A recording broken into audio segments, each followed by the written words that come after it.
سڵاوتان لێبێ و ئەم کاتە و هەموو کاتێکتان هەر شاد و بەختەوەر بێت گوێگرانی خۆشەویست هاتینە وڵاتان لە بەرنامەیەکی تری لاپەڕا لە ڕادیۆی دەنگی گەل. من دەوران گەرمیانی پێشکەشکاری بەرنامە. بابەتی بەرنامەی ئەم جارەمان لەسەر ڕۆژەوی ئەم دوایانەی وا لەسەر ئازادی ڕێبەرئاپۆ و پێواژووی ئاشتی و هێرش و هەوڵە داگیرکاریەکانی دەوڵەتی تورکی داگیرکەر و هەڵمەتی ئازادی جەستەیی ڕێبەرئاپۆیە. بۆ گفتوگۆکردن لەسەر ئەم تەوەرانە میوانداریمان کردووە لە هەواڵ زەروان شەماڵ، گەریلای یەکینەکانی ڕۆژهەڵاتی کوردستان یەرەکە. هەواڵ زەروان زۆر بەخێر بێت. سپاسکردنەوەش بخێر بێت. سپاس. هەواڵ زەروان، وەک دەزانین ماوەیەکە لە تورکیا و باکووری کوردستان هەندێک دەنگ و مەسەلە دروست بووە، وەک بڵێ هەوڵی چارەسەری هەیە، بەڵام وەکو چاودێری دەکەن هیچ پلان و پرۆژەیەک لە ئارادا نییە و هێرشەکانی دەوڵەت بەردەوامن. ئایا ئەو مەسەلانە ئێوە چۆن دەگرنە دەست؟ سەرێدام گۆگرانی ڕادیۆ دەنگی گەل سڵاو دەکەم. بێگومان تێکۆشینە ئازادی کوردستان لە گشتی کوردستان 52 ساڵی خوا بەردەوام دەکەن لە دژ بە دەوڵەتی داگیرکەر تورک کە سەرکە دژمنی سۆندخاری کۆمەڵکوژی گەلی کوردستان هە و دژ بە هەبوونی گەلی کوردستانە تێکۆشینێکی بێ هەمپا بەردەوام دەشەرت و مەرجە زۆر دژواردا بەردەوام بوو. قۆناغی تێکۆشینمان جاروبار بە گفتوگۆ و بە ئاگربست و کۆمەڵێک دیالۆگ و ئەم جۆرە شتانە بەردەوام بوون. 27 ساڵە ڕێبەرئاپۆ دوای کۆمپلۆگەری ناودەوڵەتی ناونەتەوی کە لە زیندانی ئیمرالیە هەوڵدانی چارەسەری پرسکرێکی کوردستان و بە قەولی ڕێبەرئاپۆ ئەلەی شوونێک بۆ کوردا بدۆزە لە ناو سیستەمی سیاسی جیهان و منتەقەییدا. لەم ماوەستانە بێگومان تێکۆشینێکی بێ ئامان و بێ هەمپا بەردەوامە نەفەس بە نەفەس کە پێشەنگتە بێ تێکۆشینە ڕێبەرئاپۆ دکە بە تایبەت لە میهوەری ئیمرالی بەڕێوەچە تێکۆشینە ئەساسەکەدا و گێریلای ئازادی کوردستان و گەلی کوردستانیش لە هەر شەرپەرچەی کوردستان و لە دەروەی وڵات لەگەڵ دۆستین گەلی کوردستان ئازادیخوازانی دنیا تێکۆشینێکی بێ هەمپا بەردەوام دەکەن. وەک هەموومان دەزانن دوای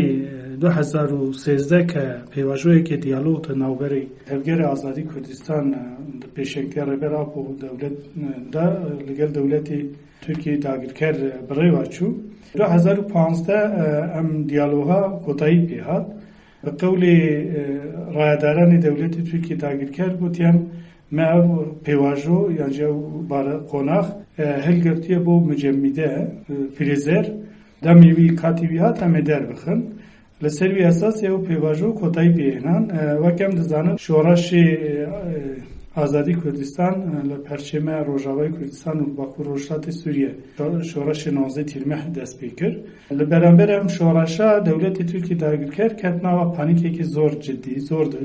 بۆ خۆی زۆر خەتەرێکی زۆر جدی دیت. بە هەر جۆرەیەکی ویست مداخلە بکە بە چەتەین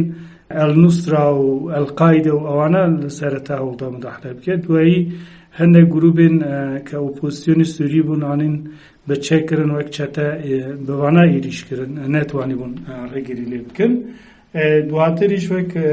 هەموومان دەزانن و دنیاشی دەزانە ئێریشی چەتەین داعش لەسەر کۆبان لەسەر شێنگاڵ و لەسەر کۆبانی و لە گشتی لەسەر کوردستان چێبوون. لە بەرامبەرمانە هەموو تێکۆشانی زۆر جدی چێبوون. دەستی دەوڵەتی تورک دناوان ئێریشی چەتەین داعش و چەتەیانی دنی کە ئێریشی سەر بە تایبەت لەسەر ڕۆژاوای کوردستان لەسەر شێنگاڵ و لەسەر گشتی مەسەل خەتی کەرکووک و ئەوانە کە لەسەر گەلی کوردستان پێکێنان. لە هەمان دەمێدا لە باکووری کوردستانیش لە ئانتەب و لە ئامێد و لە گەلێک شوێنێتر کە لە ئەنقەرە دژ بە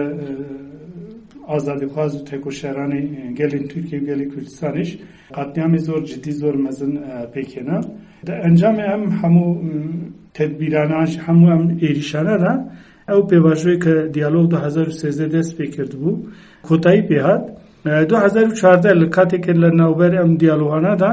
دەوڵەتی تورکی داگیرکەر ویستی لە ئەمە سوود وەربگرە هەلگەری ئازادی کوردستان بێ ئامادەیی بگرێ کە زاربەیەکی مەزن زاربەیەکی کوژندە لێ بخە. بۆ مناسبەتەژی لەو قۆناغا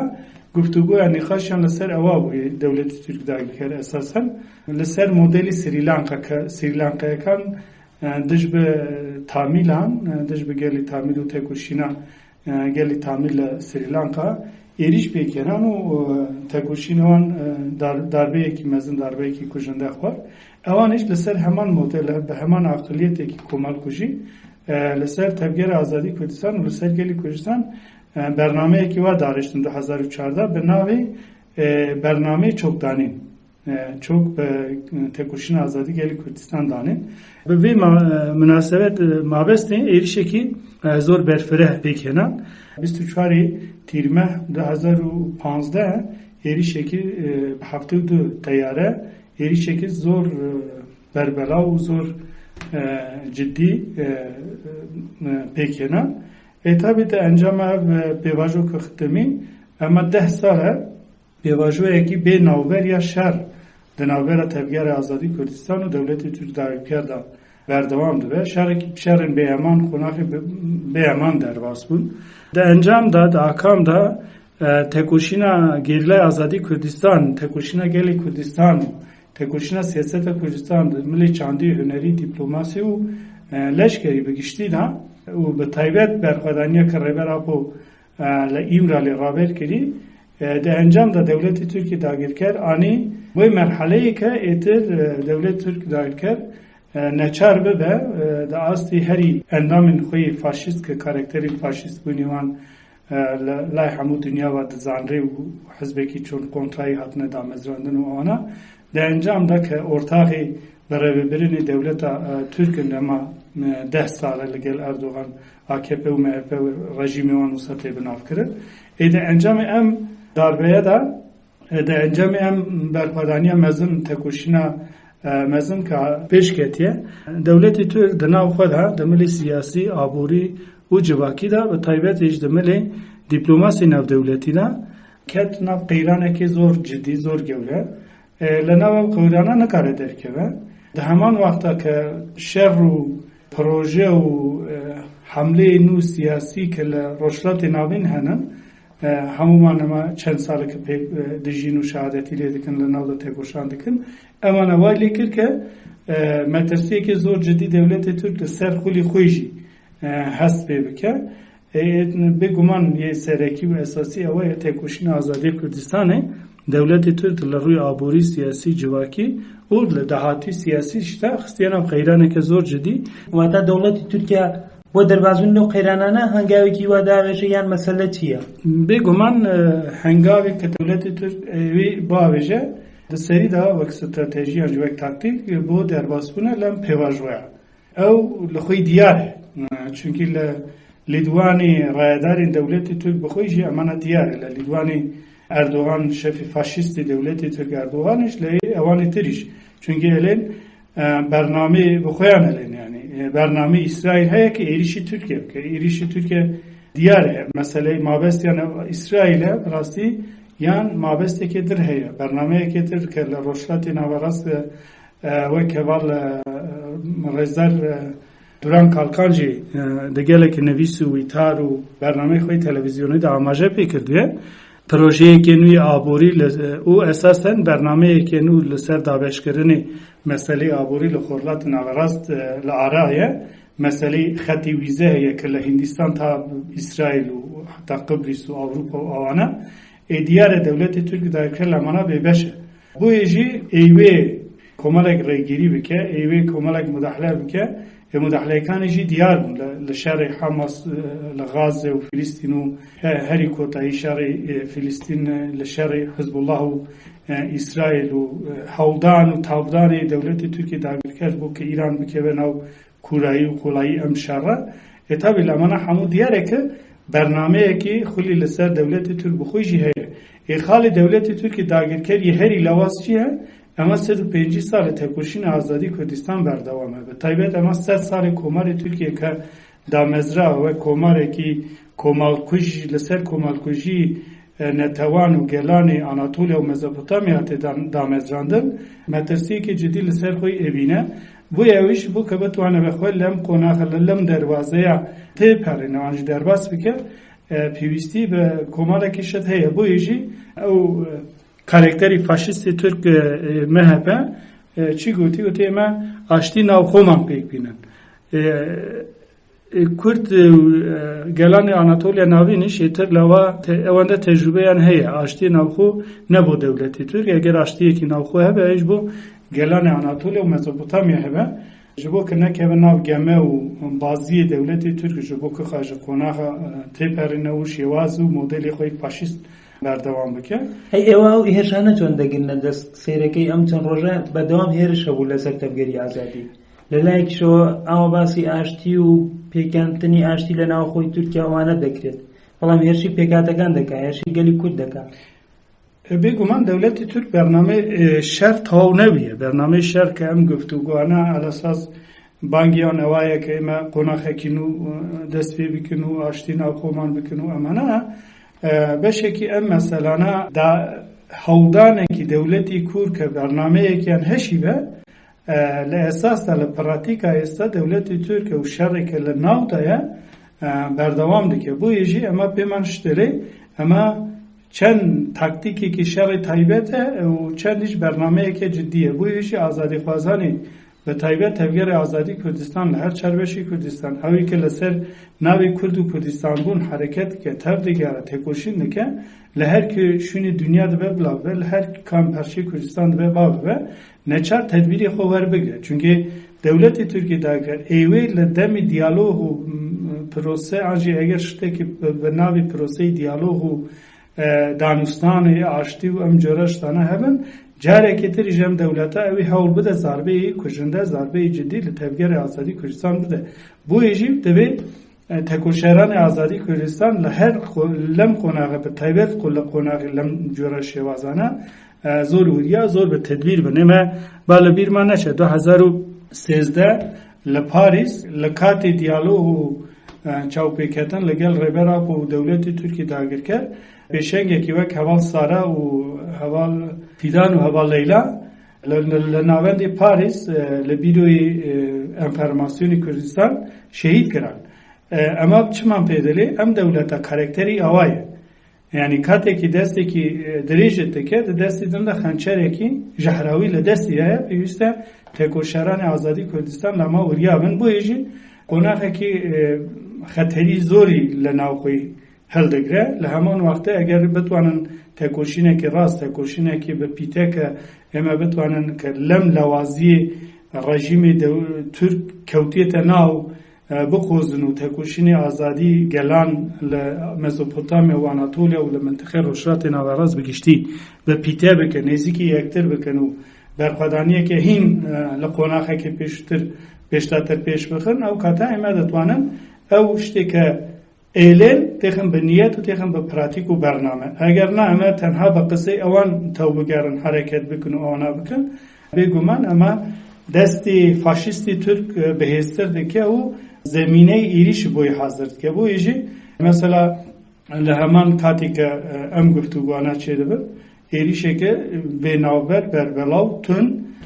لەسەر گشت هەر شەرپەرچی کوردستان مەشەندێ بە تایبەتیش شەنگال و ڕۆژاوای کوردستان زۆر بە توندی کردوێت و ئارمانج ئەوە چمان پێدەڵێ ئەمە پێمان دەڵێ کە بەرنامەی دەوڵەتی تورک چەند بەرنامەیەکی پێکەوە ئەیوێ بەڕێوا ببێ کامیان ئەنجام کرد ئەو لەسەر ئەوە سوور بێ ئێستا ئەمە 10 ساڵە بەرنامەیەکی بێ ناوبەر یا شەر یا ئیریشکردن بەڕێوا دەبێ دش بە گێرلای ئازادی کوردستانی ژە چەکن تاکتیک نوکلێر بگرێ هەموو کیمیاسال ژەهراوی و هەموو تەکنۆلۆژیین هەری پێشکەوت یە سەردەمی سیلاحی چەکی پێک هاتنن لەسەر تاقی کردوێ لەسەر گێرلای ئازادی کوردستان تێکۆشین ئازادی کوردستانی هەموو جۆرە ئێریشێکی جواکی سیاسی لەسەر گەلی کوردستان لە باکووری کوردستان و لە هەر شار پەرچەی کوردستان لە باشووری کوردستان لە ڕۆژاوای کوردستان با لە بیرمان نەچێت مەسەلا پێش مانگێک و دوو ڕۆژنامەوانین چاپەمەنی ئازاد لە سلێمانیا شەهید کران بە دەهان ئینسانên مەدەنی سڤیل باشووری کوردستان شەهید کران ئەفرین داگیر کراوە گری سپی و سەریکانی داگیر کراوە ڕۆژانە لەسەر ڕۆژاوای کوردستان و لەسەر دەستکەوتی گەلمە لە ڕۆژاوای کوردستان عێریشەنە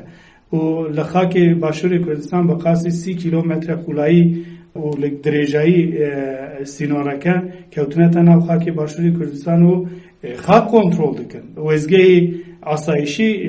پێکهێناون بۆیەژی دەوڵەتی تورکی داگیرکەر مابەستی داگیرکردنی کوردستانە بۆیەژی چەند بەرنامە پێک وا دەبێت ئێستا کەتیە ناو قەیرانێکی کوور لە بەرامبەر تێکۆشینی ئازادیە کوردستان ئێمەش پێویستە وەک تێوگەری ئازادی کوردستان بگشتی تێوگەری ئاپۆیی و گشتی تێکۆشەرانی ئازادی کوردستان ئێتر حرەکەتێن ئاپۆیی بن حرەکەتی دین بن هەر کەسێک پێویستە لەم پێواژوە لەم قۆناغی کە حەساس و هەستیارە کە هەیە زۆر وریابە هەوڵ بدەن لەم قۆناغی قەیراناوی کە دەوڵەتی تورکی داگیرکەری فاشیست کە توێتە ناوێ ji bo li Sûdî gelekêman û li Sûdî gelanê mintixê giştî encamên pêwîst werbigirin her kesek pêwîst e yarmedîdar bi taybet ji bo tevgerê Azadî Kurdistan û bi taybetî ji bo ke destê rêvera bo li dûrgehê îmralî bihêztir bibe her kesek erkdar e ke erkî serdemî erkî netewî niştîmanî û ahlaqî û însaniyeke lem qonaxa da li pişt tevgerê Azadî Kurdistan bi taybet û li pişt rêvera xwe bisekin. هەمان زەروان وەکو دەزانین ماوەیەکە ترافیکێکی چڕی دیپلۆماسی دەوڵەتانی ئێران و تورکیا لە ناوچەکەدا هەیە و تورکیا لەگەڵ ئێران ئەم ماوەیە چاوپێکەوتنی دیپلۆماسیان هەبوو و تورکیا گوتی ئێمە ڕێکەوتوین کەوا شەڕی پەککە و پەژاک دەکەین عەجەبا لە ئێستادا پیلان و پرۆژەی تورکیا چیەکەوە بەو شێوازە ترافیکی دیپلۆماسی دەکات و هێرشی سەر پەژاکیش دەکات لە بیرمان نەچێ دەوڵەتی تورک و دەوڵەتی ئیران بێگومان هەرچەندە ناکۆکی دیرۆکیان هەبە لە ناوبەری خۆیاندا بەڵام لەسەر مەسەلەی کوردستان لە هەموو تاریخا پێکهاتنیان هەبوونە نزیکبوونی لە یەکتر هەبوونە بۆیژی ئێمە وەک تەبگەری ئازادی کوردستان دەبێت لەو مەسەلانە زۆر وریابن ئێستا دەوڵەتی ئیرانیش وەک دەوڵەتی تورکیا هەردوو دەوڵەت داگیرکەرین لەسەر کوردستان لە ناو قۆناغی قەیرانیدانن لە ڕوویەکی ئەمە چەند ماوەیەکی کە شەڕی حەماس و ئیسرائیل ساڵێکە هەفتە ئۆکتۆبەر کە بە پرۆڤۆکاسیۆنی حەماس دەست پێ کرد و عێریش بردن سەر خەڵکی مەدەنی ئیسرائیل و ئەنجامدا دەوڵەتی ئیسرائیلشی بە شێوازێکی کۆمەڵکوژی بێڕەحمانە زۆر خەتەری کرد ji dervey قانونی ئینسانی ئەحلاقی گشتی شەڕ و هەبوونا ئینسانە عێریش بەشداری گەلی فیلیستین گەلی غەزە بە تایبەت ئێستاژی هەمان عێریش لەسەر گەلی لوبنان پێشخستن دەبنگە هەمان عێریشەدا ئاکتۆرین سەرەکی هەن نام ئاکتۆری سەرەکی یەک لەوان دەوڵەتی ئیرانە ئێمە دەزانن کە چەند سەرکردە و عەسکەری دەوڵەتی ئیران لە لوبنان و لە سووریا و لە گەلێک شونا بە ئارمانجگرتنی دەوڵەتی ئیسرائیل بژران دەوڵەتی ئیران حزبڵا بەشێکیش دەوڵەتی ئیرانە هەموو مانوەیە دەزانن هەموو کەس ئەمە دەزانە ئەم داربەیە کە لە حەماس لەم چەند مانگی داویدا لە حەماس کراون سەرۆکی حەماس و جیگری سەرۆکی حەماس و دووبارە ئەم کۆمەڵە خەڵکا کوژراون دەوڵەتی ئیران دەناوەم شەڕادایە ڕاستەخۆ ناڕاستەخۆ بەگشتی دەوڵەتی ئیران دەناوەم شەڕادایە ڕەوشی ئابووری سیاسی جواکی لە ئیران زۆر باش نینە بۆیەژی هەردوو داگیرکەری کوردستان کۆمەڵێک شتیان هەیە کە نێزیکی یەک بن ئەو کۆمەڵە شتانە سەرەکی هەردووکیش لە وڵاتانی خۆیان لە مەسەلەی کوردە دەستیان نەوازە بۆیژی تەبگەری ئاپۆیی کە ئەمە چەندین ساڵە لە ڕۆژهەڵاتی کوردستان و ئیران تێکۆشینێکی مەزن بەرپا دکە و بەڕێوا دەبێ زمینێکی خۆی جواکی زمینێکی نەتەوی و زمینێکی گەلانی ئیرانیش لە خۆی وەرگرتووە لە پراتیک و نمونەیە ژن ژیان ئازادی سەرهەڵدان و شۆڕەشی ژن ژیان ئازادیدا ئەم ڕاستیە دەرکەوت پێش ئێستاشی کادرانی ئاپۆیی بە تایبەت کادرانی ژن ئاپۆیی لە زیندانên ئیران پێشەنگایەتی بەرخوادان و تێکۆشانێکی بێهەمپا دکن بەڕاستی جیگەی دەستخۆشی و جیگەی سەربلنداییە ئێمەژی کە وەک هەواڵانی ئەوان بێگومان ئەمانە هەموو دەوڵەتی ئیرانیش لە لەم قۆناغا تەناوە کۆمەڵێکی لێگەڕین هەرچەندی دەوڵەتی ئیران لە شێوازی دەوڵەتی تورک ڕوانگەی لە گەلی کورد و گشتی نەبەژی بەڵام کە وەک دەوڵەتێکی داگیرکەر لەسەر کوردستانە اوجی لم قوناخه تکوشینه که آزادی کردستان که درجایی میجو به گلک شواز و جره و حرکت بردوام بیه امانا بو تدبیر خویان ور بگرن گمان دکن بخویان مثلا هر یک آجانده هیزه کی ناو دولتینه هیزه کی هجمونگری ناو دولتینه گمان دکن که گلی کرد و تکوشینه گلی کردستانش خوی بس بیره طرفه کی اب هیزن هجمونگری ناو دولتی یعنی اوان وا بیرلی دکن که تفگر آزادی کردستانش ایران وا بیرلی دکن که تفگر آزادی کردستان لگل اسرائیل اتفاق شبکه که ایران وا بویدچه ایران وا پیناسد ایران وا گلانی ایران هل دخلتینه ایران ایوه شر پسیکولوژیک شر تایبت لمشی وازا بروا ببه لشونه که بخوا لحموشونه کی دش به دستکوتی گلی کردستان دنوا تفگره داره لشونه که بخوی آجانده کی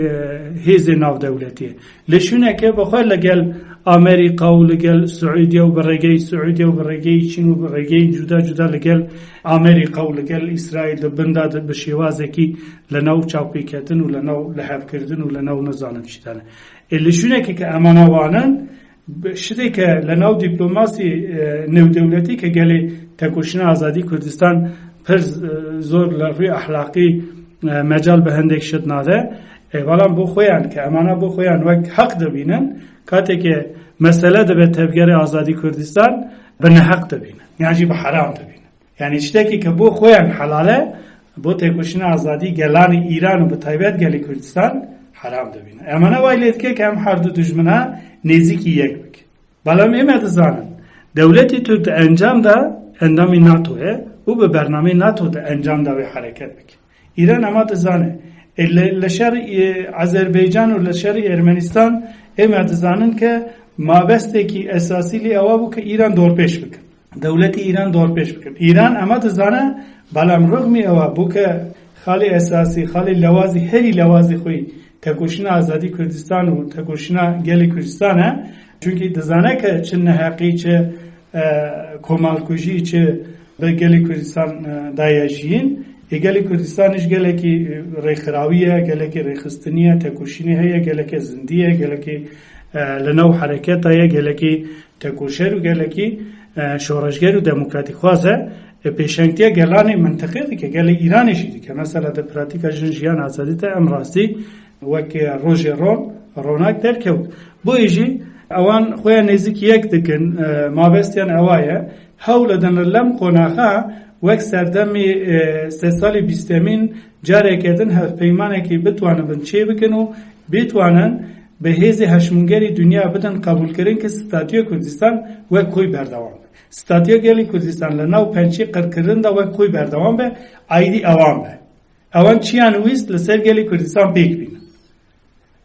بالام هم قناخ درباس هم قناخ تپری تکوشن آزادی کردستان لم قناخه دا لوا گورتره لوا زانتره لوا تجربه تره لوا لهل ملی دیپلماسی لملی زانبون و لملی خلق خوی روشنبیر و لملی خلق خوی دیپلمات و به تایبت تکوشینا خوی آزادی دا گیرلان آزادی کردستان و تکوشرین آزادی کردستان لسر ارکی خوان هرکس لسر ایشو کاری خویه به پی برنامه داگر کران و دجمن او که خواه ناگوره بگو من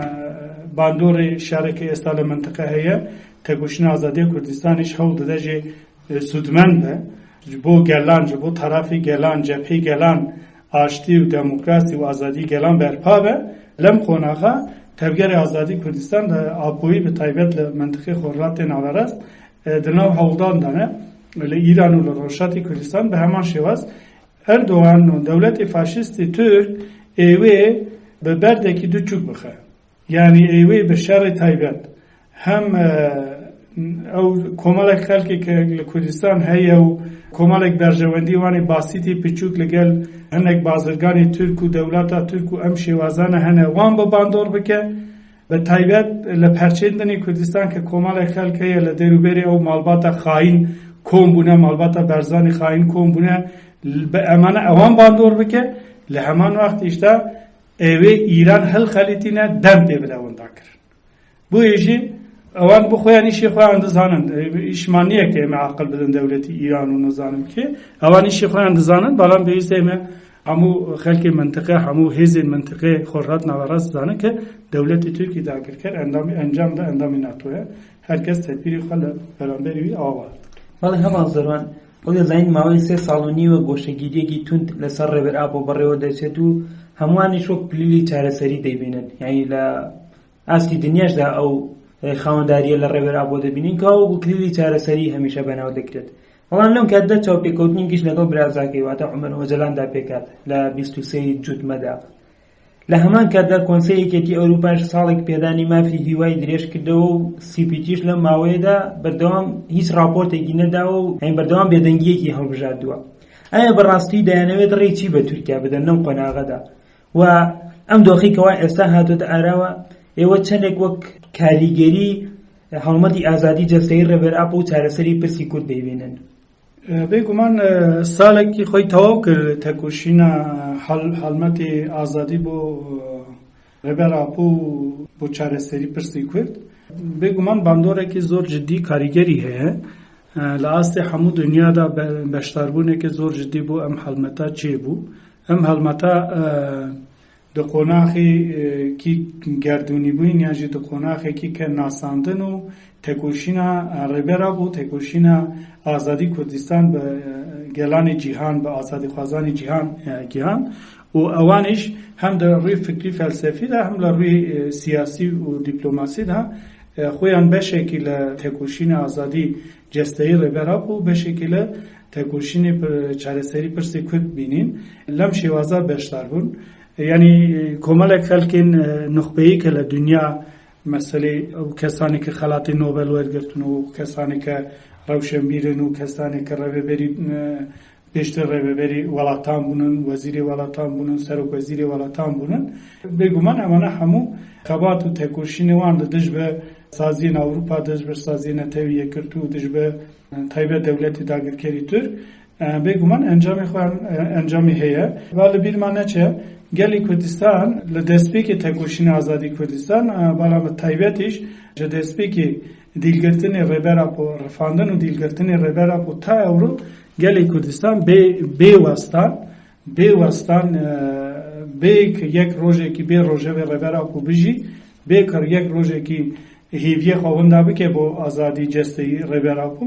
تەکۆشینی خۆ بەردەوام کردیە و دناو تەکۆشیندایە بەدەل و بەردیلی زۆر گرانبەهادایە. بۆیژی ئەنجامی ئەم هەموو ئەنجامانە وای لێکردە لێ دکە کە هەمان دامێدا گشتی تەکۆشینە ئازادی کوردستان وا لێکرد کە هەم سازیên پەیوەندیداریە ناودەوڵەتی نەچار بنوەرندەنگ و لە هەمان کاتێدا وا لێکرد کە دەوڵەتی تورکی داگیرکەرژی نەچار ببە یعنی دا ئاستی خۆی هەری فاشیستە، دا ئاستی خۆی هەری نێینیداژی مەحەتابوون و ئاکتۆرین سەرەکی ئەساسی چارەسەری پرسی کورد ڕێبەر ئاپ و ببینن و ڕێبەر ئاپ و دەستنیشان بکرد. بێگومان ئەمانە ئەنجامی تەکۆشینن، ئەنجامی بەرخوادانن، ئەنجامی بەرخوادانی هەماڵایانی گشتینن. لە هەمان کات کۆنسەی ئەوروپا 2014 د یاسای ترکادا واڵاهی کە هەیە دژ بە مافی مرۆڤ بە مەسەلەی مافی هێڤیە 10 ساڵ بوو چاوپۆشی لێ دەکرد. 10 ساڵ بوو چاوپۆشی، یعنی 10 ساڵ بواتە 2014 باڵمان بکێشە 2014 بەرنامەی چۆکدانین لەسەر تەبگەری ئازادی کوردستان دەوڵەتی تورک دەرکرد و لە گۆرەی بەپێی ئەو ئێریشی تەبگەری ئازادی کوردستان و گەلی کوردستان کرد. 2014 کۆنسەی ئەوروپا بریار دەدا کە پێویستە مافی هێڤیە بدەن ڕێبەر ئاپ و بەڵام 10 ساڵ دەم دەدە دەوڵەتی تورک، هات دەدە دەوڵەتی تورک. ئەمە پەیوەندیان ڕەبتیان بە یەک هەیە،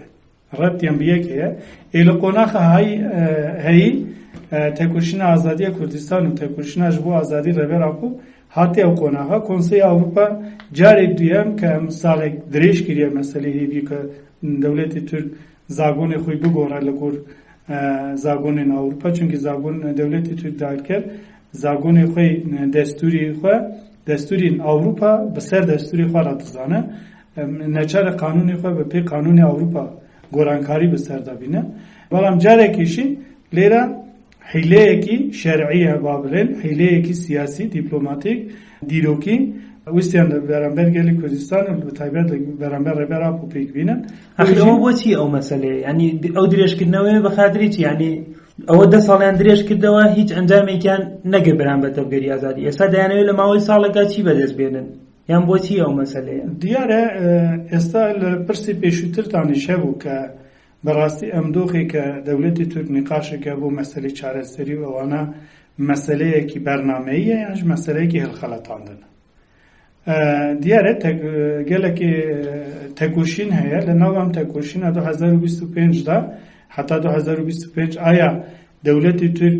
بتوانێت لە بەرامبەر تەبگەری ئازادی کوردستان زاڵ بێ یا ناتوانێت بێ، یعنی حملەی کۆتایی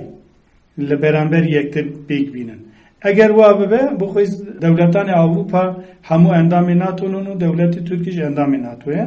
ئەگەر وابوو بخۆی بۆیان زۆر کێشێنی نە زۆر پرسکرێک نییە. بەڵام ئەگەر تەبگەری ئازادی و تەکۆشینە ئازادی کوردستان و تەکۆشینە گەلانی منتەقە و دۆستانی تەبگەری ئازادی کوردستان کە بەسەر کەوتن ئەو کاتە ئیحتیمالێک بەندە ساڵێکیژی 4 ساڵێکیژ نەبن لە ناو ساڵدا لە ناو بریاری ناوبەر کە پێدەڵێن لە بریاری کۆنسەی ئەوروپا لەو بریاری ناوبەردا پێداگیریان هێن تا جدیتر بەسەر دەوڵەتی تورکدا بسەپینن. ئەمە گرێدراو بە چییە؟ ئەمە گرێدراو بە تێکۆشینە، گرێدراو بە ئاستی تێکۆشینە، بە بلندکردنی ئاستی تێکۆشینە. بۆ یەژی پێویستە لە بیرمانەشە ئەم بۆ بەرژەوەندی دەوڵەتی تورک ساڵێک درێژ کراوە، ئەم نەبوو بەرژەوەندیە تەبگەری ئازادی و ئازادیخوازانی جیهان درێژ کراوە. ئەمە بگشتی و بە تایبەت بۆ ئەوەیە کە مەجالێکێتر نەفەسێکێتر بدەن دەوڵەتی تورکی داگیرکەر کە بخۆیژی ئۆرتاقی وانی استراتێژیکە هەبێشی وانی استراتێژیکی ناتۆ و سیاسەتە خۆرڵاتی ناوەڕاست و گشتی منتەقەیە. بۆ یەشی ناوێن زۆر دەوڵەتی تورک تەنگاو بکەن لە بەرامبەر تەبگەری ئازادی کوردستان. هەڵان زەروان لە ئێستاشدا دەبینین کەوا دەوڵەتی ئەڵمانیا و وەزیری ئەوان گوتی کەوا بای 300 میلیۆن یۆرۆ چەک دەدەن بە دەوڵەتی تورکیا. ئایا ئەوە چەندێک لەگە پڕۆپاگەندەکانیان لەسەر مافی مرۆڤ و ئازادی و دیموکراسیوانە یەک دەگرێتەوە؟ دەوڵەتانی ئەوروپا بۆچی بۆ شێوازە دەیانەوێت هاریکاری دەوڵەتی تورکیا بکەن لەم کاتەدا؟ پێویستە گەلەکەمان لە بەتایبەت گەلی کوردستان لە هەموو شوێنێکی دنیای هەموو تێکۆشەرێن ئازادی کوردستان لە هەموو شوێنێکی دنیا بە هەر چ ناوێکی تێکۆشین دەکەن با بکەن، پێویستە ڕاستیە دەوڵەتی ئەڵمانیا لەگەڵ دەوڵەتی تورکی داگیرکەر باش بزانن. پەیوەندی دەوڵەتی ئەڵمانیا لەگەڵ دەوڵەتی داگیرکەری تورک پەیوەندیەکی ڕۆژانەیی نینە، پەیوەندیەکی ستراتێژیک تاریخیە. بۆیژی گەلێکی لە گەلێک بەشە بەرژەوەندی وانەی زۆر بنگەهی مایندە هەیە لە تاریخی کوردستانە لە تێکۆشینە ژە بەرخوادانی بەدرخانە بگرێت تا ئێستا لە هەموو حملەیەکی دەوڵەتی تورک دژ بە گەلی کوردستاندا دەوڵەتی ئەڵمان ڕاستەخۆ بەشداری حملەی دەوڵەتی تورک بێ دژ بە گەلی کوردستان. مەسەلا تۆپ لە بەرامبەر بەدرخانە هاتن بەکاران ناژی ئەو سوبایە ناژی ئەو عسکرن تۆپ لە بەرامبەر بەدرخانە بەکاران ئەو چێکی مۆدەرنێک لە بەرامبەر بەدرخانە بەکارانی هەموو عسکری ئەڵمان. دویەم ئەو کیمیاسالانی کە لە دەرسم لە بەرامبەر کۆمەڵکوژی دەرسم هاتن بەکارانین هەموو ئایدی دەوڵەتی ئەڵمانیا. و لە 52 سالی تێکۆشینە ئازادی کوردستان کە لەم سەردەما پێشەنگتی ڕێبەر ئاپۆپێکە دەژی لە هەموو قۆناغێکیدا دەوڵەتی ئەڵمان هەم لە ڕووی پەرە و مادی سانایی هەمژی لە ڕووی عسکەری سانایی عسکەری ئاستی ستراتێژیکدا پشتگیری دەوڵەتی تورک کرد. سێم دەوڵەتی ئەڵمانیا لەسەر ڕێکەوتنی ناتۆ کە 1985 کۆمبوونەوەیکردنە دەوڵەتی تورک داخوازی لە ناتۆ کریەک لە بەرامبەر تەبگەری ئازادی کوردستان کە پێویستە ئاستی ناتۆدا تێکۆشینەوەرەکردن یەکە سەرکێشی ئەم تێکۆشینە لە ناو ئەوروپا لە ناو ناتۆدا دەکە دەوڵەتی ئەڵمانیە. بۆیژی بۆمان زۆر ئەو نییە زۆر شتێکی ئەوتو نییە کە ئەمە بڵێن وڵات سوپریز بوو ئەمە ئاگامانلی نەبوون دەوڵەتی ئەڵمان چەوە وا دەکە. نا دەوڵەتی ئەڵمان لە گۆری بەرژەوەندی خۆی ستراتێژیکە لەگەڵ دەوڵەتی تورک کردێ لە لەم شێوازە حرەکەت کرد. مەسەلەی مافی مرۆڤ بوو ئەوان مەسەلەیەکی مافی مرۆڤ نەبوو مافی مرۆڤ. مافی مرۆڤ بۆ وڵاتانی ئەوروپا بخۆی. مافی مرۆڤ بۆ بەرژەوەندی دەوڵەتانی ئەوروپا و بژوازی ئەوروپای. مافی مرۆڤ بۆ ئەوان. مافی مرۆڤ نەبوو کارکەرین ئەوروپایە. مافی مرو نبو جنین ئەوروپای، مافی مرو نبو هەژارین ئەوروپای، مافی مرو نبو وڵاتانی دینی کە ji dervey NATO û Avrupayê. Mafê mirov tenha ji bo berjewendî burjuvazî Avrupayê. Pêwîst e lêra ême xweman her nexeletîn. Pêwîst e hemû tekoşeran eme bizanin li meseleyê mafê mirova, meseleyê mafê mirov, mafê giştî, zîndewer, mafê gerdûn, mafê ekolojî, mafê hemû ştek mafê li ser em zeviyeke ême heye û eleqedar dike pêk wa dijîn. Bêguman ema ştekî gerdûnî ye. Ême bo ew tekoşîn dikin. Ême dewletanê Ewropayan jî kirêkarên Ewropa, tekoşeranê Ewropa, hejaranê Ewropa, dewletanê Ewropa anîne komalek sînordar kirine bo awanan. Neke bi xwarayî dewletanê Ewropa li beramber mafê mirov û mafê gelan û işte dewletê Tirkiye em lawparê tankê dewletê Alman bi salan e li ser gelê Kurdistan komarku jî pêk tîne. Bi salan e polîs û askerê taybet û polîsê taybet û jandarmayê taybetê Tirk dewletê Alman awan perwerde dike û hemû lojîstikê wan pêşwazî dike. Bûyê jî pêwîst e ême bi taybet wê gelê Kurdistan li her çarbeşî Kurdistan pêwîst e li mesela wiriya bin, hişyar bin ewan bo berjewendî xweyan tev digerin. Beşekî berjewendî wan ew pirsê pêştî ke hewlmanda olan bidin meselê mafê hêvî ke bidin rêbera bo çi salek dirêjkirine girêdayî bi eman e. Çî didin bi dewletê Tirk? Teyarî herî pêşkewtî, sinifê herî pêşkewtî ke di nav sîstemê NATO de heye didin bi dewletê Tirk. Ji ber ke Amerîka, Kongresê Amerîka rêgirî dike ev 16 careke din bifroşin berbelav bifroşin bi dewletê Tirk. Dij bi berjewendî Amerîka komalek hereketî wî heye. Enca eywê li ser Almanya ra careke din taqîmî stratejîkî dewletê Tirk bikin di milê cevxaneyî hewayî de. Bu jî divê ême wek gelê Kurdistan tekoşeranê azadî Kurdistan taybet ferq nake. Li nav hereketê Apoyî dibin, li nav hereketê cêwaz cuda cuda dibin. Ferq nake. Pêwîst e gelê me bi taybet gelê Kurdistan rastî dewletê Almanya bi taybet bizanin. Ewa nake ke ême dijminatiya ew bikin. Belam pêwîst e rastêkanî bizanibin ke li gel dijminekaman dostê dijmin wan. لەم شەڕە قڕێژەدا ڕۆڵی بنەماڵی بارزانی ئێوە چۆن دەنرخێنن بە تایبەت لەو پەیوەندیانەی کەوا ئێستا لەگەڵ دەوڵەتی تورکیادا هەیەتی؟ باشووری کوردستان چەند ڕۆژ پێش ئێستا هەڵبژاردن کرا، هەڵبژاردنی پارلەمانی دواخستراو وا بڵێن لەسەر دەستی ماڵباتی خاینی بارزانی. یەک ڕۆژ دوو ڕۆژ پێش هەڵبژاردنەکە نێچیروان بارزانی چوو بۆ ئەنقەرە گەل ئەردۆغان. دیارە لەوەر کۆمەڵێکی دانوستاندن کردنە چی کردینە چی فرۆتنە دیارە ev malbata bi hiç şêwazek, hiç pêwendiyekî wan li xêrî gelê Kurdistan de nabe. Bûyê jî em malbata beşekî ji pîlangerî NATO û rêxistinê NATO li ser geleke man hatiye sepandin. Pêwîst e gelê me bi taybet gelê me Başûrî Kurdistan û her çarpêçî Kurdistan li beramber ev malbatê xaîn wiriya bin, hişyar bin. Ewan bi hemû cure, bi hemû şêwazekî xwe li nav ev pîlangerî qirêj ya êrişî qirêj li nav ev şerê qirêj de henin. Bazirganî dikin, pere kom dikin. Li gel malbatê Erdogan û li gel zavayê Erdogan şîrketê hevbeşiyan heye, perî hevbeşiyan heye. Nêçîrvan bi heman şêwazê be ew perê hevbeş û ştê hevbeş fiye nêçîrî ev dengê ke çil endam parlamenda Başûrî Kurdistan derxistine îhtimaleke zor gewre çû hesab û kitêbê ew kirin, kirîn û firotinê ew kirin. Pêwîst e gelekeman li Başûrî Kurdistan hema baş bizanin. Çûyînê nêçîrvan kirînê ew çil endam parlament. Kirînê ew çil endam parlament. Bi çi şêwaz kirawe, bi çi rêbaz kirawe, bi çi rêv rêbazî kirawe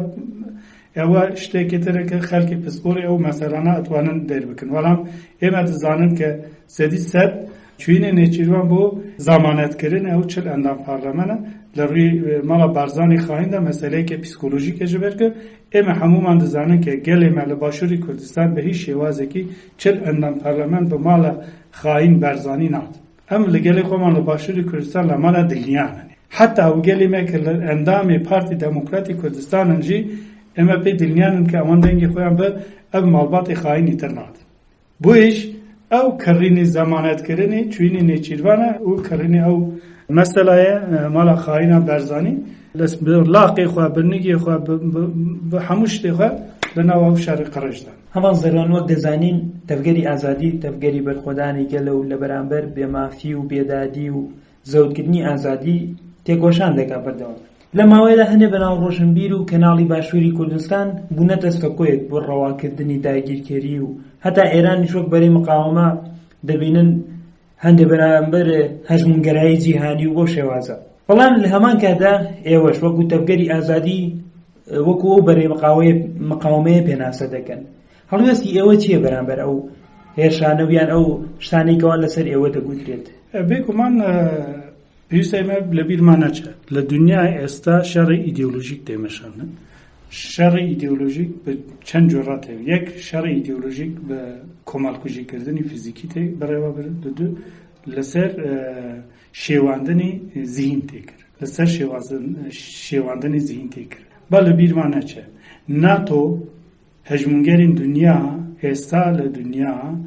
ئێوێ هەموو ئینسانێکی کە لەسەر زەوی هەیە بە پێی پرەنسیبی ئەوان بیر لە مەسەلا بکە، بە پێی پرەنسیبی ئەوان بڕوانە لە مەسەلا. بۆیژی عێریشێکی زۆر بەردەوام زۆر جدی لەسەر گەلانی جیهان گشتی هەیە. لە هەمان کاتە کۆمەڵێک دەوڵەت و کۆمەڵێک خەڵکیش هەیە لە ناو ئەم هەژمونگەرەیەدا لە دەوروبەری ئەم هەژمونگەرەیە نە لێ گیانن و نەژی بەسەری سەر لە ناو. ئەواژی وەک دەوڵەتی ئیران و کە ئەو چەپێرانای کە بۆ خۆیان دروستکردنە ئێستا مەسەلەی بریس و مەسەلەی کە چەند ڕۆژێ کۆمبوونەوان هەیە لە رووسیا و قازاقستان و ئەوانەژی بەشێکی سەرمایەداری ترن. ئەمانەژی بە جۆرەیەکە دن شەڕی ئایدۆلۆژی و شەڕی ئاراستەکردن بەڕێوە بن. هەردوو بلۆکی سەرمایە، یعنی هەر یەک بە ئێوێ پەری چین ناوەندی سوڕانەوە بە، یەکشی ئەوێ با دۆلار ناوەندی سوڕانەوە بە. دە ئەنجام دا هەردووشی لەسەر ئێساسی بەرنامەیە سەرمایە سوڕانەوە ئێوێن بشێوینن، خەڵکێکە بشێوینن، ئینسانەکان بشێوینن. بۆیژی بۆیان زۆر گرینگە کە ئینسانی پێشکەوتوخوازی تێکۆشتنی ئازادیخوازانی دنیا وا بیر بکە کە وا بیر لە مەسەلەی بکە کە دەوڵەتێکی زاڵمی سێدارەکاری دژمنی ژن، دژمنی هەبوون، دژمنی ئەکۆلۆژی لە ناو بەرەی مقاومەتی ئازادیخوازی دنیادا بێت. بۆ ئەوان زۆر گرینگە. بۆ چین زۆر گرینگە کە ئەو خیانەتێک کە لە سۆسیالیزم کردیە وەک سەرمایەدارێکی لە ئەمریکا خراپتر کە ئێستا حرەکەت دەکە وا بزانڕێ کە چین ئازادیخوازە لە دنیا کە مافی گەلی تایوان و گەلی تورکمەنین ڕۆژهەڵات و نەزانم کی و ناڕێیان. ئێمە یانجی ئەم مژارانە مژارن ئاراستەکردنە شەڕی تێکۆشینە ئیدئۆلۆژیکن، تێکۆشینە ئیدئۆلۆژیە. بۆیژی ئازادیخوازن دنیا پێویستە ئەمانە باش بزانن. یعنی پیوان هەیە، پرەنسیب هەیە، پرەنسیبی ئازادی هەیە. مەسەلا پرەنسیبی ئازادی ئەمایە ئەکۆلۆژیستە، ئەکۆلۆژیست جواببووینە ئەکۆلۆژیستە پارێزە ناپارێزە. ئازادیخوازی ژن لەسەر هەموو شتێکرا دەبینە نابینە. مافی گەلان بە هەموو جۆرە مافی گەلان هەبوونی گەلان وەک خۆی پێ پەسەندە نەپەسەند. ئەمانە پیوانە پیوانە نەبن. دەوڵەتێک یاژی هێزێک نابێ ئازادیخواز. پێویستە گەلانی جیهان ئازادیخوازانی جیهان ئەم پرەنسیبی خۆ دانەخن. مەسەلا بۆ نمونە ئێستا لەسەر گەلی فیلیستین کۆمەڵکوژیەک هەیە. ئەمە ناکە کە حەماس ڕێخستنەکە پێشکەوتوخوازە یانژی پێشوەڕوویە. ئەمە پێویستە ماڵ لە بیرمان نەچێت. ئەگەر وا بکرد ئێمە پرەنسیبی ئازادی بم پێ دکن نابێت. یعنی هەر کەسێکی تەنانەت کە بە دژ بە نەزانم سیۆنیزم ئەلەساس کە تەکۆشین کرد ئەوە ناکە ئازادیخواز، ئەوە نابێت. بۆیژی بەرەی تەکۆشین دژ بە هەژمونگەری پێویستە پێناسەی خە جدی بێت. یعنی کۆمەڵێکی هێزێ دژ بە دەوڵەتی زاڵمی ئیران لەو شوێنی وڵات و ئەو شوێنە وڵاتە ئەو شوێنە وڵاتە کە موشێکێک یانژی شتێکی بە بنگەیەکی ئامریکی و ئیسرائیلی و نەزانم چ ئێنن ئەوە ناکە ئازادیخواز. پێویستە لێرە هەڵخەڵاتاندن نەبە. نێرینی ئازادیخوازانی دنیا دەمەلی ئیدئۆلۆژیکدا بەڕاستی پرەنسیبی وان باڵا بێ، پرەنسیبی وان بلند بێ. دەوڵەت با لە بیرمان نەچێت دەوڵەتی زاڵمی ئیران ئەمە بە تایبەت 44 ساڵە لەسەر ئەم شێواز ڕەوانگەیە خۆ پێناساندنە ئەم شێواز شێواندنە خۆی دژینە. مەسەلا توده ببی شواز تک برن اوانده سوسیالیست به هم شوازه کمالکوش کردن که کسی خواهانداری لی نکر مثلا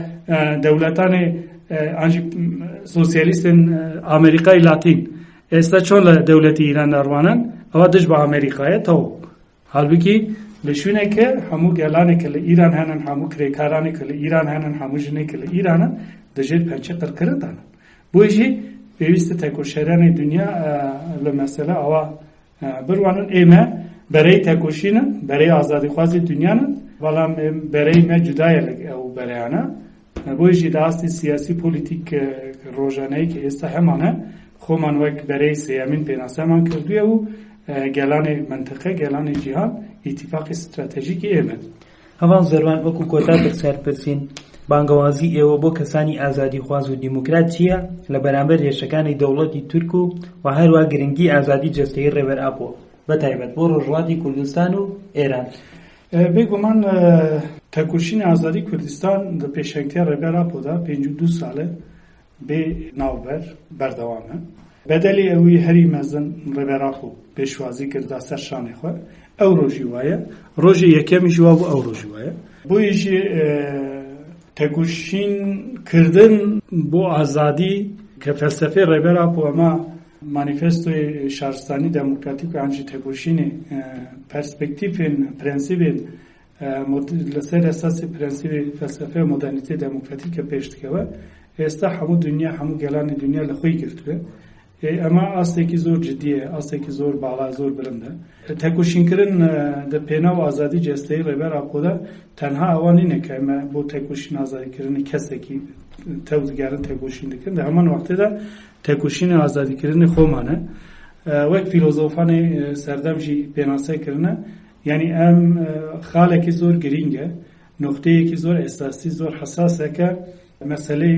بڕوانین و فەلسەفە و فکرێکی ڕێبەر ئاپۆ تایبەت زیندانی ئیمرالیدا پێش خستوێ ئێستا هەموو دنیا لە خۆی کرد دەگرێت با لە بیرمان نەچێ مەسەلا چەند ڕۆژی کۆتایی کۆمەڵێکی نیقاش و ئەوانە هەبوون برازای ڕێبەر ئاپۆ کە چوو ئەنجامی ئەم تەکوشینانە چوو سەردانی ڕێبەر ئاپۆ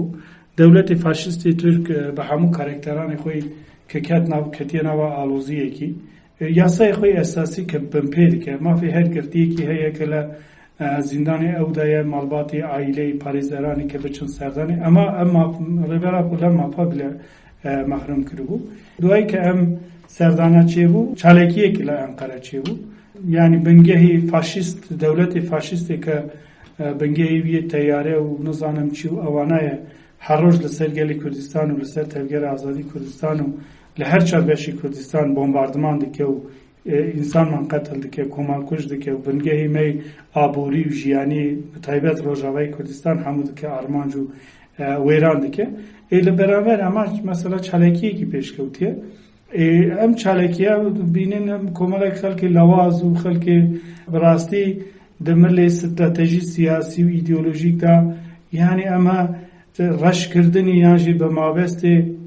ڕەخنەکردن هەندێک سینۆڕە دەرباسکردن ئەمانە وا ناکێت چونکە تەکوشینی ئازادی پێویستە ئێمە لێ مەسەلە تێبگەشن هەدەفێ کە ئێمە بەسەر دژمندا دەچن هەدەفێ ڕەوان مثلا هدفین تبگیر آزادی کردستان دا تلک مدنی هدف کردنین ام بنگهین که تین هدف کردن همو بنگهین به مابست کمال کش کردنی گلی کردستان کار دکن شونی تکنولوژی درونه شونی تعمیر کردن و چاکردنی تیاره شونی چاکردن و پیشخستنی بمبه شونی پیشخستنی موشک شونی پیشخستنی هماهنگی کردنی لازر لگل موشکی حساس و سنسور و نزانم چی اما بنگه که استراتژیکه که تکوشرین آزادی خواز دنیا پیوسته لحموشونه که دنیا امانا ثابته بگی نه تنی گلی کردستان نه تنی تکوشن آزادی کردستان مثلا است آلمانیا تکوشرین آلمانیا دموکراتین آلمانیا سوسیالیستین آلمانیا آنارشیستین آلمانیا است آلمانیا او تیارانه دفروشه به دولتی ترک او تیارانه وی چی بکن گل بلاو بکن نه بمباردمان بکن است مافی تکوشرانی و آزادی خوازان آلمانیا نه که بچن بسر او بنگه ها دا بگرن او بنگه ها بروخینن براستی اما نه بانگشه کردنی شیدت و تندی و فلانه اما بانگشه کردنی تکوشینه چونکە ئەو تەیارانە ئێوەرن لەسەر گەلەکەمان بۆمباردمان بکەن کۆمەڵکوژی بکەن حەلەبچە کیمیابارانی حەلەبچە لەکوێ هاتن ئەمە لێ کۆلین بکەن کیمیابارانی حەلەبچە لەکوێ هاتن ئەو تەیارانی کە لە حەلەبچە بۆمباردان کە ئەو گازانە لەکوێ هاتن لە شیرکەتی ئەڵمانیا و ئەوانە هاتن بۆیژی پرسپێکتیفی ئازادیدا پرسپێکتیفی ئازادیە ڕێبەر ئاپۆدا پرسپێکتیفی چارەسەرکردنی پرسکریکی کورددا لەسەر ئەساسی مۆدەرنیتی دموکراتیک و نەتەوەی دموکراتیک لە خۆرهەڵاتی ناوەڕاست گشتی لە ئیران، سووریا، عێراق، تورکیا لە کوردستان چارەسەری نەچار حتا پرسکریکی کوردستان چارەسەر نەبە پرسکریکی فلستین چارەسەر نەبە حتا ئەم شێواز دەوڵەتانی نۆکەر کە ئەوڕۆ ناتوانن گەلی خۆیانیش بپارێزن مەسەلا لوبنان دەوڵەتە مەسەلا سووریا دەوڵەتە مەسەلا ئیران دەوڵەتە ناتوانێت میوانی خۆی بپارێزن بواتە مۆدێلی نەتەو دەوڵەت تێپەر بێ دەرباز بێ یعنی ئەوەی کە سینۆرە دەرباز کە تەنە ئێمە نین ئێمە بە مابەستی ئازادی سینۆرە دەرباز ماڵە ئەوان بە مابەستی کوشتن و کۆمەڵکوژی سینۆرەن دەرباز بکەن بۆیژی نەتەو دەوڵەت ئەوڕۆ ناتوانن نەتەوەی کە بۆ خۆیان قۆڕەتکردنە بپارێزن بۆیش پێویستە تەکوشینی ئازادی بۆ ئازادی فیزیکی جەستایی ڕێبەرە بۆ خاڵێکی زۆر مێژوویی دیرۆکیە ئەو خاڵە ویزەیەکە کە توانیە ببە سەرچاوەی بەڕاستی تێکۆشینی ئازادی هەموو بە تایبەت منطقەی خۆرهەڵات ناوەڕاست و دنیا بۆ ئێمە بانگەوازیمان ئەوەیە تایبەت گەلیمە لە ڕۆژهەڵاتی کوردستان و گەلانی ئیران پێویستە نەکەوە ناو خەفک یانجی ناو تاڵەی هەڵخەڵەتاندنی دەوڵەتی ئیران کە ئەیوێ تێکۆشینی ئازادی لە ئیران بسپێرە ئالەساس پەیوەندیان لەگەڵ ئیسرائیل هەیە لەگەڵ ئەمریکا هەیە لەگەڵ ئەمە هەیە لەگەڵ ئەوە هەیە وان نییە بە هیچ شێوازێک وان نییە گەلانی ئیران و بە تایبەت گەلیمە لە ڕۆژهەڵاتی کوردستان تەنها یەک مابەستێکی هەیە لەگەڵ گەلانی ئیران گشتی لەگەڵ گەلانی ڕۆژهەڵاتی ناوین بە ناسنامەی خۆ بە هەبوونی خۆ بە شکو و شکۆمەندی خۆ لەگەڵ گەلان بژی مابەستە وایە ڕێگەی ئەماژی بە تایبەت ئازادکردنی فیزیکی ڕێبەرە بڵێ هەواڵ زەروان شەماڵ گەریلای یەکینەکانی ڕۆژهەڵاتی کوردستان گەیشتینە کۆتایی بەرنامەکەمان زۆر سپاس بۆ بەشداربوون ئێمە سپاسکەنەوە بخێرات بەڵێ ئازیزان و خۆشەویستان بەم جۆرە هاتینە کۆتایی بەرنامەی ئەمجارەی لاپەڕان لە ڕادیۆی دەنگی گەل بابەتی سەرەکی بەرنامەکە لەسەر ئەو بابەتانە بوو کەوا لە ڕۆژەفتان وەک کێشەکانی دەوڵەتی تورک و هەڵمەتی ئازادی جەستەیی ڕێبەر ئاپ و ئەو پیلان و پرۆژانەی کەوا دەوڵەتانی هەژمونگەرا بەڕێوەی دەبن بە میوانداری هەواڵ زەروان شەماڵ گەریلای یەکینەکانی ڕۆژهەڵاتی کوردستان یارەکە تا بەرنامەیەکی تر و لاپەڕەیەکی تر هەر بەختەوەر و ئازاد بن ماڵەوە.